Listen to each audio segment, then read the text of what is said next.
कहते हैं जब किस्मत मेहरबान तो गधा भी पहलवान। और ये बात कहीं ना कहीं सच कर दी इन तीन लड़कों ने। एक लड़का जो किस्मत का इतना तेज होता है लेकिन पढ़ाई में उतना ही खराब होता है। दरअसल ये तीन दोस्तों की कहानी है जो प्रयागराज के रहने वाले थे। दरअसल प्रयागराज में वो लोग रूम लेकर के रहते थे। वो रहने वाले कहीं और के थे, लेकिन जब उनकी किस्मत बदलती है तो वाकई ऐसा सभी लोग सोचेंगे। शायद ये कहानी सुनने के बाद आप भी सोचेंगे कि काश मेरी भी ऐसी किस्मत होगी कि मुझे स्टेशन पे कुछ ऐसा मिलता जिससे हमारे वो सुख, वो चैन और वो सुकून कुछ देर के लिए मिल जाता। तो चलिए जानने वाले हैं कि आखिर हुआ क्या था उन तीन लड़कों के साथ और किस्मत किसकी सबसे ज्यादा तेज थी। तो चलिए घटना की शुरुआत करते हैं। नमस्कार, प्रणाम, मैं अविनाश। वारदात तक के एक नए एपिसोड में आज इस सच्ची घटना के साथ आप लोगों के बीच में आया हूँ। इसको घटना नहीं कहेंगे बल्कि किस्मत वाले की कहानी कहेंगे। और ऐसा ही जो मामला है ये जो निकल करके प्रयागराज से आता है।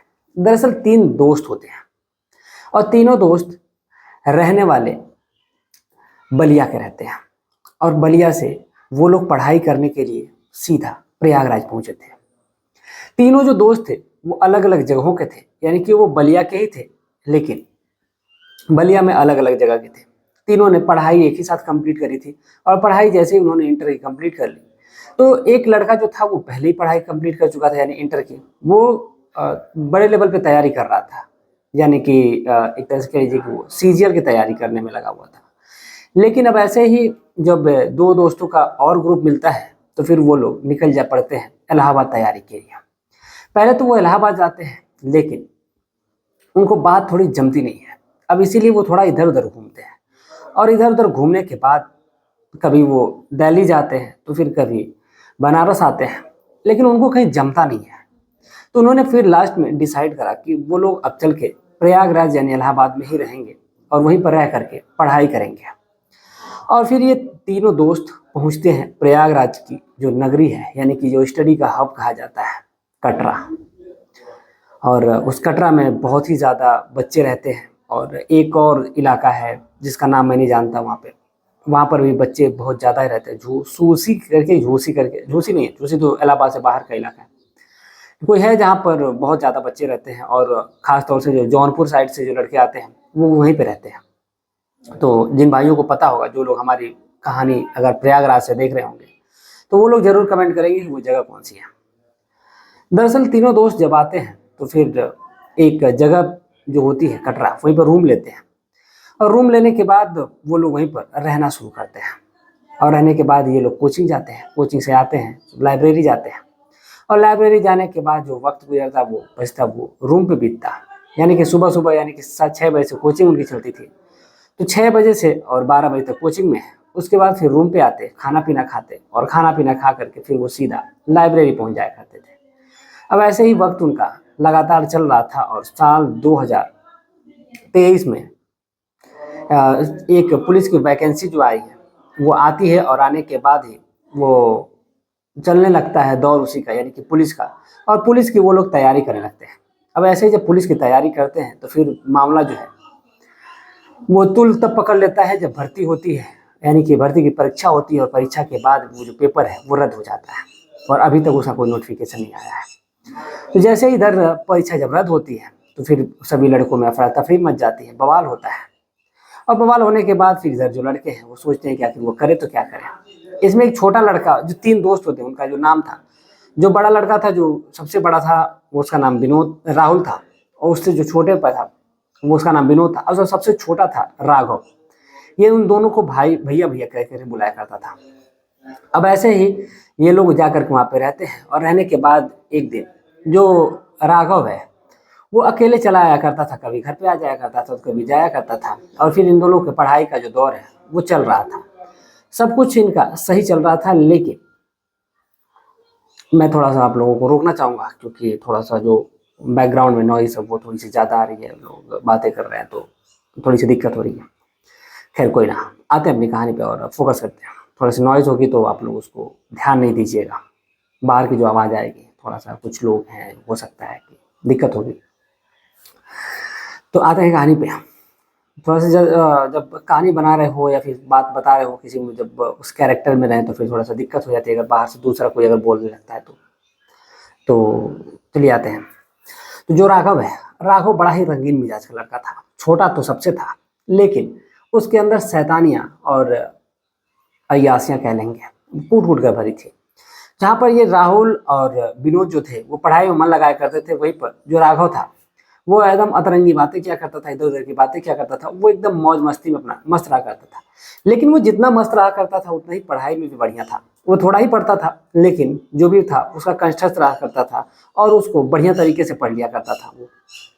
अब ऐसे ही एक दिन वो सोचता है कि वो घर जाएगा और वो अपने दोनों दोस्तों से बोलता है कि भैया मैं घर जाना चाहता हूँ और घर जा करके मैं 8 या 10 दिन में वापस आ जाऊँगा। तो जो राहुल और विनोद होते हैं, यानी कि ये इंसिडेंट में आप 1 सितंबर की बात है, 1 सितंबर 2023 की बात है। सितंबर महीने में वो जाता है, घर जाने के लिए निकलता है और निकल करके जो वो प्रयागराज स्टेशन पे पहुंचता है तो फिर वहाँ पर रात हो गई रहती है और रात में जो इसकी ट्रेन थी, जिस ट्रेन से ये जाने वाला था, वो ट्रेन छूट जाती है। जैसे ही स्टेशन पहुंचा तब तक ट्रेन निकल जाती है। तो फिर यहाँ पर बैठ करके वो शांति से इत्मीनान से अगली ट्रेन का इंतजार करने लगता है। उसको लगता है कि रात में कोई 11 बजे करीब ट्रेन थी। इसकी ट्रेन उस टाइम पे शायद कोई 10 बजे करीब ट्रेन थी, लेकिन इसके बाद 11 साढ़े 11 बजे की ट्रेन थी। तो क्यों सोचा कि उसी से चला जाएगा। अब जैसे ही ट्रेन चली जाती है, सारे यात्री चले जाते हैं, तब तक उसकी नज़र पड़ती है एक औरत पे, एक बेंच पे बैठी एक औरत पे। जहाँ पर जो लड़की औरत थी वो अकेली बैठी हुई थी और बैठ करके वहीं पर उसका जो बच्चा था वहीं पर खेल रहा था और एक तरह से वो उस अपने बच्चे को खिला भी रही थी, लेकिन वो शांति से ज़्यादातर बैठी हुई थी। अब ये राघव जो था उसको थोड़ा सा रंगीन किस्म का इंसान भी था, तो वो सोचता है कि आखिर ये औरत यहाँ पे अकेली क्या कर रही है इतनी रात को, वो भी एकदम कॉर्नर में बैठी जहाँ पे अंधेरा था। अब हिम्मत करके उस औरत के पास पहुंचता है और पहुंच करके उससे बातें करने की कोशिश करता है। और जब वहाँ पहुंचता है उस औरत के पास, तो औरत जो थी वो उसको देख करके थोड़ी सी डर से जाती है। अब यही राघव भी हिम्मत करता है और हिम्मत करने के बाद जा करके उससे पूछता है कि आप यहाँ अंधेरे में क्यों बैठी है इतनी रात को भी। तो जो औरत होती है जिसका नाम प्रियंका होता है, वो कहती है कि जो मेरी ट्रेन थी वो ट्रेन छूट गई है और ट्रेन जो है अब अगली सुबह को है, क्योंकि मुझे जहाँ पे जाना है, यानी कि शायद उसको बक्सर जाना था। तो कहती है बक्सर, शायद शायद मैं कह सकते हैं, क्लियर नहीं है वो। तो अगली सुबह को ट्रेन है हमारी। तो जो राघव था कहता है कि अरे आप इतनी रात में, वो भी अकेली हैं, परेशान है। कहता है कि आपके साथ और कोई भी है या फिर एकदम अकेली है। तो वो कहती है कि नहीं, मैं अकेली हूँ और बच्चा है साथ में, तो कोई दिक्कत नहीं, मैं ट्रेन पे रात भर इंतजार कर लूँगी इसी प्लेटफॉर्म पे और अगली सुबह को जब ट्रेन है तो उसी से चली जाऊँगी। इस पर जो राघव होता है वो कहता है कि अच्छा ठीक है। फिर वो थोड़ी देर उसके पास बैठ करके बातचीत करता है और बातचीत करने के बाद उसको लगता है कि औरत अच्छी है, ये परेशानी में है। तो कहता है कि आप यहीं पर रुकिएगा और परेशान मत होइएगा, बस मैं अभी 10 मिनट में आ रहा हूँ। अब इतना कह करके वो वहाँ से कुछ दूरी पे जाता है और जा करके फ़ोन पे बातचीत करने लगता है। और फ़ोन पे बातचीत करने के दौरान वो अपने दोस्तों से, यानी कि विनोद से और राहुल से, इन दोनों से कहता है कि भैया ऐसी ऐसी बात है, एक औरत है जो काफ़ी परेशान है और उसकी ट्रेन जो है वो सुबह को है। अब अगर आप बुरा ना माने तो मैं उस औरत को ले आकर के रूम पे रख दूँ, और चूँकि अकेली है तो परेशान हो जाएगी बेचारी, कहाँ जाएगी रात में, अगली सुबह को फिर वो चली आएगी, ट्रेन अपनी पकड़ लेगी। इस पर जो राहुल और विनोद होते हैं वो कहते हैं कि यार तुम कहाँ-कहाँ से पचड़ा पाल लेते हो और ऐसा सही नहीं रहेगा, क्योंकि ये लड़कों का लॉस है, तो फिर दिक्कत होगी और हम क्या जवाब देंगे कि ये कौन औरत आई हुई है। तो जो राघव होता है कहता है भैया किसी तरह मैनेज करिए, क्योंकि औरत की बात है, अगर मान लीजिए कि रात में यहीं पे रुकती है, अगर इसके साथ कुछ अनहोनी हो जाती है, कोई इसके साथ कुछ कर देता है, तो बाद में जब पता चलेगा तो हम लोगों को भी ऐसा लगेगा कि हमने गलत किया, हम लोगों को रख लेना चाहिए था। और ऐसे भी हम लोगों के घर की रिश्तेदार की, जो हम लोगों की औरतें हैं, वो आया करती हैं, चाहे किसी को कोई भी हो, अगर किसी काम के लिए इलाहाबाद आता है, प्रयागराज आता है, तो आ ही जाते हैं और आकर के रुकते ही हैं। तो क्यों ना इस औरत की भी मदद कर दी जाए। अब राहुल और विनोद को थोड़ा सा शक होता है कि राघव आज बड़ा ही एहसान करने की बात कर रहा है, दाल में कुछ काला तो नहीं है। लेकिन फिर भी वो कुछ कहते नहीं हैं और कहते हैं कि अच्छा ठीक है, रुको हम आते हैं। और राहुल और जो विनोद है, ये दोनों वहीं पर स्टेशन पे पहुंचते हैं। लगभग आधे घंटे का वक्त गुजर जाता है और उस बीच वो जो राघव है, वो जाकर वहीं पर बातचीत करता है। बताता है कि कहता है कि यहीं पर मेरा रूम है, अगर आपको बुरा ना लगे तो आप चले हमारे रूम पे और वहीं पर चल करके आराम कर लीजिएगा और फिर सुबह में आपकी जब ट्रेन है तो चली जाएगी। तो कहती है कि नहीं, ऐसा नहीं होगा, क्योंकि आप लोगों को दिक्कत होगी, आप पढ़ने वाले हैं तो फिर दिक्कत होगी और आप लोग कहाँ रहेंगे। तो वो कहते हैं कि कोई बात नहीं, हम लोग मैनेज कर लेंगे, हम लोग नीचे सो जाएंगे, आप ऊपर सो जाइएगा। तो वो कहती है कि अच्छा ठीक है। तब तक राहुल और विनोद भी आते हैं।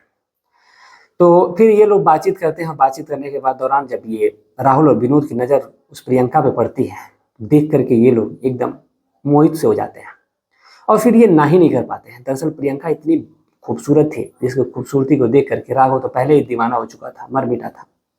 और कहीं ना कहीं राहुल और विनोद भी देख करके मर मिटे थे। लेकिन अब बात एक सुंदर औरत की थी और बात परेशान औरत की थी, इसलिए उन्होंने मदद करने से अब अपने जुबान को ना करने से मना कर लिया और वो कहते हैं कि चलो ठीक है। और फिर इधर राहुल, विनोद और राघव वहाँ से उठते हैं और उस प्रियंका को लेकर के साथ चल देते हैं। प्रियंका भी साथ चलने के लिए तैयार थी। अब उसके पास एक बच्चा भी था, छोटा सा। अब वो जो छोटा बच्चा था उसको भी ले करके ये अपना बाहर निकलते हैं, फिर ऑटो में बैठते हैं। तो आगे की सीट पे राहुल बैठता है और एक साइड विनोद और फिर बीच में प्रियंका और फिर उसके बगल में ये जो राघव है वो बैठता है। यानी कि बीच में प्रियंका को बिठाते हैं और अगल बगल दोनों दोस्त बैठते हैं। और जो बच्चा था वो प्रियंका अपनी गोद में ली थी, लेकिन कुछ देर बाद वो बच्चा उठा करके विनोद की गोद में दे देती है। विनोद उस बच्चे को लेकर के पकड़ लेता है, लेकर के बैठा था। अब इधर जो राघव था अपने घुटने से, एक केवनी से, ये जो हाथ होता है, और फिर इधर से उस महिला को छेड़ रहा था। और मतलब जैसे ये लोग पहले से मजाक कर रहे थे, तो फिर उसी में ये बार बार जो उसका पेट था, वो साड़ी पहने हुई थी तो इसका जो पेट टच हो रहा था, तो फिर उसका ये फायदा भी उठा रहा था और हाथ अपना रगड़ रहा था। महिला को भी लग रहा था, तो महिला भी रिएक्ट नहीं कर रही थी कुछ। अब फिर कुछ देर वक्त के बाद फिर ये लोग अपने रूम पे पहुंच जाते हैं और रूम पर पहुंच करके वहाँ पर ये लोग बातचीत करते हैं। और बातचीत करने के दौरान फिर जो राघव है वो कमरे में ही रहता है और जो राहुल और विनोद है ये लोग बाहर जा करके बातचीत करते हैं कि अब क्या किया जाएगा, खाना पीना का क्या व्यवस्था किया जाएगा। तो कहते हैं कि क्यों ना हम लोग बाहर से मंगा लेते हैं, और वो लोग बाहर से ही मंगाते हैं। और राहुल और विनोद जाते हैं लाने के लिए। अब इसी दौरान जो राघव है वो बैठ करके प्रियंका के पास बैठ करके बातचीत करता है।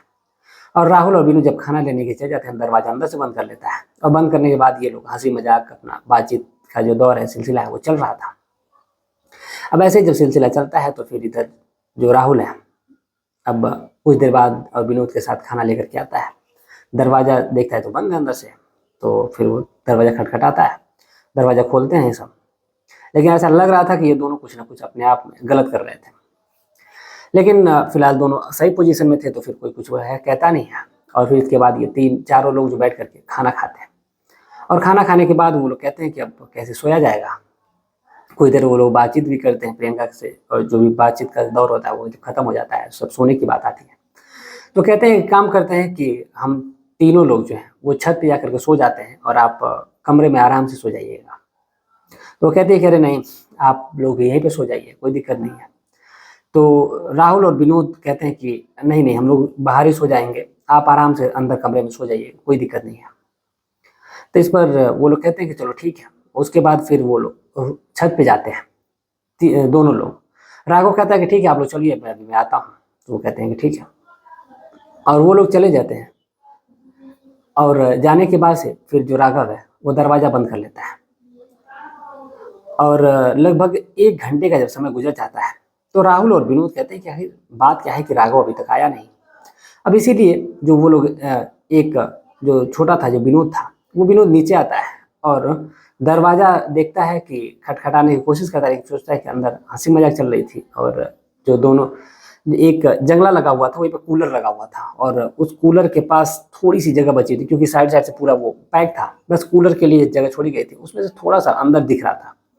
और देखने के बाद जब अंदर देखता है तो जो राघव है और प्रियंका है, दोनों एक ही बेड पे एक दूसरे से चिपक करके बैठे हुए थे। और जो ये प्रियंका थी वो अपनी साड़ी का जो पल्लू था वो एकदम नीचे की थी, और जो राघव है उसके पेट पे हाथ रख करके उससे बातचीत कर रहा था और हंसी मजाक कर रहे थे। जिसको देख करके जो विनोद है उसको समझते देने लगते हैं, वो सीधा छत पे जाता है और वो राहुल से क्या सारी बातें बताता है कि वो दोनों तो सोए हुए हैं एक दूसरे के पास और ऐसी ऐसी स्थिति में है। तो वो कहता है चलो ठीक है, छोड़ो जाने दो, राघव पे हमें पहले ही शक था, वो काफ़ी रंगीन मिजाज लड़का है, अब इसीलिए हो सकता है उसने अपना शिकार ढूंढ लिया हो और कुछ तो कुछ गलत करेगा ही। जो राहुल था वो थोड़ा सा गुस्सा भी होता है और गुस्सा होने के बाद कहता है कि छोड़ो जाने दो, उसको सोने दो, वहीं पर जब उसका मन करेगा तो आ जाएगा। और इतना कह करके राहुल और विनोद दोनों छत पे ही सो जाते हैं।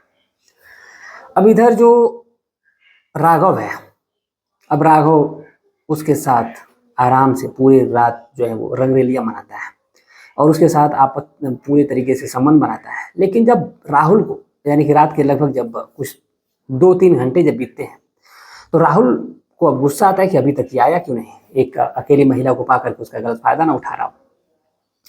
लेकिन जब वो गुस्से में जाता है तो दरवाजा सोचता है कि अगर वो सो गए होंगे तो गड़बड़ हो जाएगी, इसलिए दरवाजा नहीं खटखटाता है, बल्कि उसी जो होल था उसी होल से वो झांकने की कोशिश करता है। थोड़ा सा हाथ से पर वो पेपर लगा हुआ था, पेपर को हटाता है और पेपर हटाने के बाद जो अंदर का मंजर था उसको देख करके वो एकदम से सन्न सा रह जाता है। दरअसल देखता है कि जो राहुल है वो भी बिल्कुल निर्वस्त्र है और जो प्रियंका है वो भी पूरी तरीके से निर्वस्त्र है और दोनों एक दूसरे के साथ शारीरिक संबंध बनाने में एकदम मसरूफ थे। अब ऐसा बिल्कुल भी नहीं लग रहा था कि जो प्रियंका के साथ राघव है वो जबरदस्ती कर रहा है, बल्कि प्रियंका भी अपनी मर्जी से और राहुल भी अपनी मर्जी से, दोनों मर्जी से एक दूसरे के साथ शारीरिक संबंध बना रहे थे। अब ऐसे इन लोगों का जब सिलसिला देखता है तो राहुल को थोड़ा सा गुस्सा आता है और वो सोचता है कि इन लोग मैं बोलूँ, लेकिन राघव की हरकतें उसको पता ही थी, ये कोई नई बात तो थी नहीं। अब इसलिए राहुल गुस्सा होता है और चला जाता है, छत पे जाकर के सो जाता है। और लगभग जब 2 बजते हैं, 2 बजे के करीब जो राघव है, ये दोनों राहुल और विनोद सोए हुए थे और सोने के बाद तब तक राघव छत पे पहुंचता है और जाकर के विनोद को जगाता है और विनोद को जगा करके कहता है कि अरे उठो, कब तक सोओगे। अब इतना सुनने के बाद राहुल भी जग जाता है। तो राहुल कहता है कि क्या बात है, विनोद तो सोया था, लेकिन राहुल जो कहता है वो क्या बात है और तुम जो कर रहे हो वो सही नहीं कर रहे हो। अब इसे कह रहा राघव कहता है कि मैं जो कर रहा हूँ वो सही है, गलत नहीं है, वो तो छोड़िए, मैंने आप लोगों के लिए बात कर ली है और आप दोनों जाइए और जा करके मस्ती लूटिए, जाइए उस महिला के साथ संबंध बनाइए, जाइए पूरी पूरी जन्नत का मजा लीजिए, क्योंकि वो तैयार है और मैंने सारा मामला जो है सेट कर दिया, बस आप लोगों को जा करके लग जाना है। इस पर जो राहुल होता है वो कहता है कि मुझे नहीं जाना और तुम जो कर रहे हो वही करो, हमें नहीं करना। इस पर राघव होता है वो कहता है कि ठीक है कोई बात नहीं। अब वो कहता है कि वो कोई बात नहीं, वो सोई है, दरवाजा खुला ही, अगर मन करेगा तो जाओ, नहीं तो फिर नहीं जाना तो बता दो, बंद करके सो जाएंगे। तो राहुल कहता है कि ठीक है तुम सो जाओ, हमें नहीं जाना है। अब इतना कह करके जो राघव वो भी शांत होकर के सो जाता है। लेकिन पता नहीं क्यों अभी उसकी आग झपक ही रही थी, तब तक अचानक से उसकी नींद खुल जाती है। 20 मिनट या 25 मिनट की बात रही होगी, तब तक देखता है कि बगल से राहुल और विनोद दोनों गायब हैं। अब जैसे ही दोनों गायब थे तो फिर राघव सोचता है कि अरे ये दोनों कहाँ गए, तो फिर इसको कहीं ना कहीं डाउट होता है। अब इसलिए वो सीधा नीचे आता है और नीचे आने के बाद ही जब वो मंजर वो भी देखता है, दरवाजा अंदर से लॉक था और क्योंकि जो होल था उसे सभी देख लिया करते थे, तो अंदर देखता है नज़ारा, तो फिर देखता ही रह जाता है, क्योंकि जो प्रियंका थी वो दोनों के साथ एकदम मस्त थी, दोनों बारी बारी से अपना संबंध बना रहे थे। अब इतने में जो राहुल है, अब ये राघव है, ये भी बेचैन हो उठता है और ये दरवाजा खटखटाता है। तो राहुल जो है वो दरवाजा खोलता है और ये भी जाता है और ये भी अपने कपड़े निकालता है। उसके बाद ये भी उसी ग्रुप में शामिल हो जाता है और उस पूरी रात जो है राहुल, विनोद और राघव उस महिला के साथ शारीरिक संबंध बनाते रहे। और अगले भी दिन उसको जाने नहीं देते हैं, अगर प्रियंका जो थी वो जाना भी नहीं चाहते थे और वो कोचिंग नहीं जाते हैं, बल्कि उस महिला के साथ पूरे दिन शारीरिक संबंध बनाते हैं। और पूरे दिन पूरी रात, यानी कि फिर से भी अगले दिन की जो प्रोग्राम था वो भी पूरा सेट हो गया था। अब जो अगला दिन जो था, यानी कि पूरे दिन पूरी रात संबंध बनाने के बाद जो अगली सुबह होती है, उस सुबह में जब ट्रेन थी, जब लगभग 11 बजे करीब, तब उसी टाइम पे उस महिला को ले जा करके ये लोग छोड़ते हैं और वहाँ से उसको विदा करते हैं। और फिर उसका नंबर भी था और वो कहते हैं कि जब भी ज़रूरत होगी तो फिर हम लोग फ़ोन कर लेंगे और तुम भी या तो आना होगा तो आना, तो इधर ज़रूर आना हमारे पास। वो कहती है कि जो तुमने सुख हमें दिया है तो उसको मैं ज़रूर आऊँगी आप तुम्हारे पास। तो वो कहते हैं कि ठीक है। अब जो महिला थी वहाँ से वो चली जाती है, लेकिन जो ये राहुल, राघव और विनोद थे, इन दोनों ने जो अनुभव किया वो बेहद हैरान कर देने वाला था। अब फिर वहाँ से ये तीनों लड़के मसरूफ थे और मस्त थे और उसके बाद राघव अपने गांव चला आता है और फिर ये दोनों लड़के अपना आराम से पढ़ाई लिखाई कर रहे हैं और यहीं पर वो दोनों तीनों लड़के जो हैं अभी भी साथ ही रहते हैं और शायद हो सकता है कि महिला आती हो या नहीं आती हो। दरअसल मैंने ये कहानी इसलिए बताई क्योंकि ये हमारे एक सब्सक्राइबर हैं, उन्होंने कहानी ये मुझे भेजी थी और उन्होंने बताया था ये उनके साथ ही हुई ये घटना है और उन्होंने कहा कि नाम और जो हमारे बारे में हमारी जो प्राइवेसी उसको थोड़ा सा ध्यान रखिएगा, लेकिन हमारे साथ ये हुआ है तो इसलिए हमने आपको सोचा बता दें। तो किस्मत ऐसी भी होती है और सही भी बात है, हो भी सकती है, होती भी है, क्योंकि जो मैंने इंसिडेंट देखा हुआ है इसको जान करके मुझे भी यकीन है। तो उन्होंने अपना नाम गोपनीय रखने के लिए कहा था, तो मैंने इसमें जो भी किरदार नाम बताए हैं वो नाम सारे बदले हुए हैं, एड्रेस भी गलत ही है, सही नहीं है, लेकिन जगह सही है, इलाहाबाद की है। तो उन्होंने तो जो अनुभव किया वो तो किया है, लेकिन एक इंसिडेंट मैं आपको और बताता हूँ। मैं भी रहा था, बनारस में रहता था, रूम लेके पढ़ाई करता था। जब मेरा वो था सब इंस्पेक्टर वाला फिजिकल था, एक तरह से कह लीजिए कि फिजिकल था, तो एग्ज़ाम निकल गया था, फिजिकल था, तो उसके दौरान मैं गया हुआ था। तो मेरे साथ मेरे रिलेशन का ही एक लड़का रहता था और वो भी ऐसे ही वो रात में आया था। तो वो बोला कि एक काम करो कि जो रूम है रूम को थोड़ा सा खाली कर दो और तुम चले जाओ, क्योंकि बनारस में मेरे एक रिलेशन के रहती हैं, यानी कि मेरी बहन की शादी हुई है। तो वो कहा कि एक काम करो कि तुम चले जाओ वहीं पर और रूम की जो चाबी है वहीं बगल खिड़की पर रख देना। हमने कहा ठीक है। उसमें और भी किरदार रहते थे।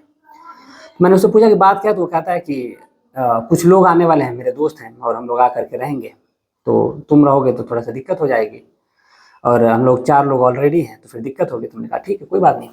फिर मैं चला जाता हूँ चाबी रख करके, जहाँ पर हम लोग चाबी रख करके जाते थे।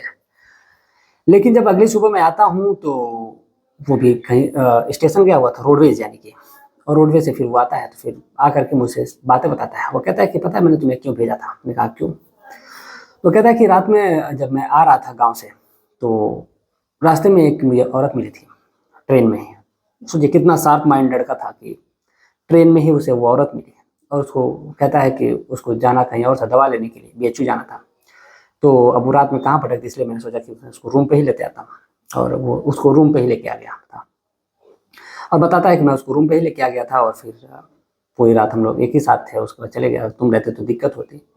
हमने कहा यार गजब की बात है, हमारे रहने से दिक्कत है, मैंने ये रूम लिया है और तुम मेरे ही रूम पर आ करके ऐसी ऐसी हरकतें कर गए, मुझे बताया भी नहीं। लेकिन ये गलत है। मैंने उसको डांटा भी और कहा कि नहीं ये गलत है।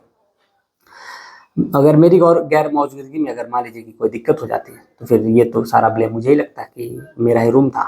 तो इसलिए किसी पे भरोसा नहीं कर सकते, खासतौर से औरतें जो ट्रेन में चलती हैं, तो हो सकता है कि लुटेरी भी होती है। लेकिन वैसे भी फ़कीर लोग हैं हम लोग, पढ़ने वाले थे उस टाइम पे, तो क्या ही मतलब था।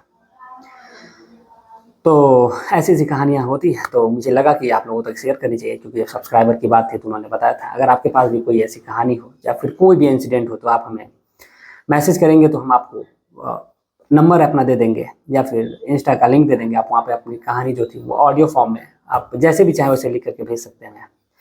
तो आप अपनी राय कमेंट में ज़रूर लिखिएगा। मिलते हैं एक और सच्ची घटना के साथ, तब तक के लिए जय हिंद, जय भारत।